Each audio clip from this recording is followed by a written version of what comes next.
My name is Dean Robinson. I am with my wife in ownership of the Candy Shop. My wife and I, we've been in 23 years, and it's time for us to look back and say, okay, fine, kind of take back our life because I have not been to a family function in 23 years.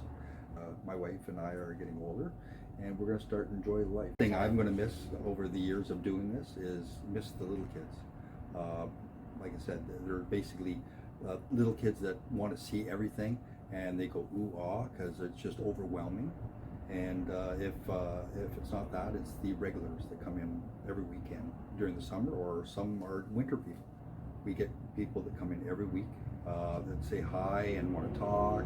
Usually the parents want to talk while the kids are shopping, but I'm gonna miss that. How did you get started in the candy shop? We had some other businesses that weren't making it, and then basically my wife went into candy, and I thought it wouldn't work because anybody can buy a chocolate bar in a gas station on the way up. But she knew quite a bit more. She's a little older than I am, and basically she's been in retail for many years, and she knew what she was doing, and she started it up, and I just went along with it. But the second location was the first location, and it was on the other side of the highway.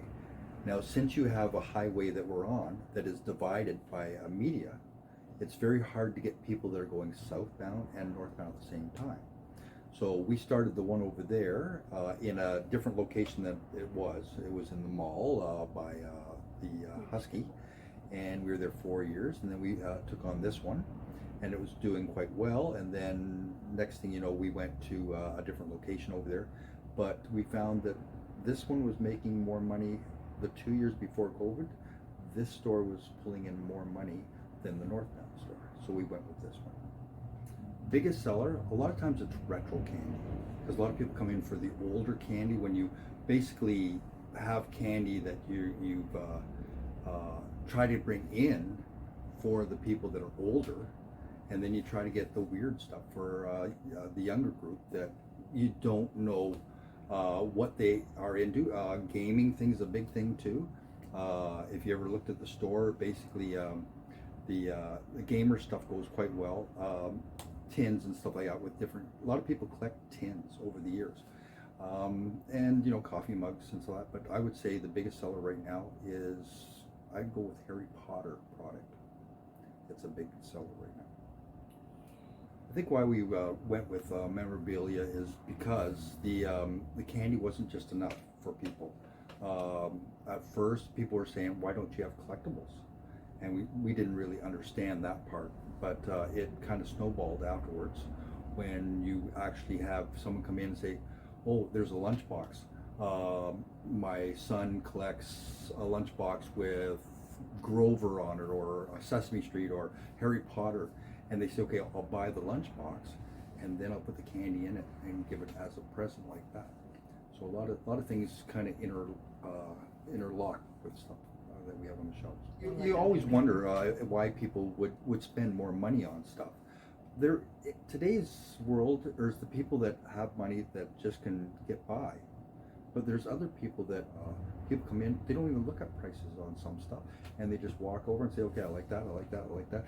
And also too, some of the stuff in here you can't get at Walmart or the dollar store, because we try to get weird stuff.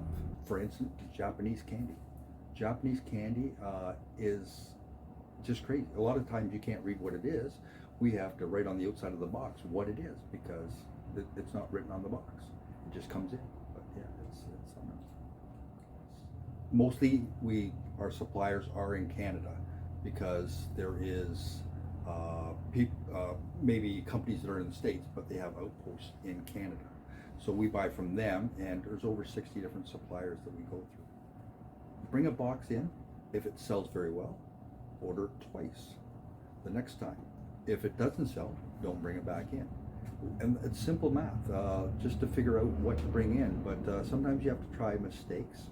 You bring it in, doesn't work, you lose money on it, and then you say, "Okay, fine, put it on a sale and get rid of it and bring something new in." We've just found out that somebody has signed the lease, and they're coming in, and they're going to hopefully take our name and run a candy store in here again.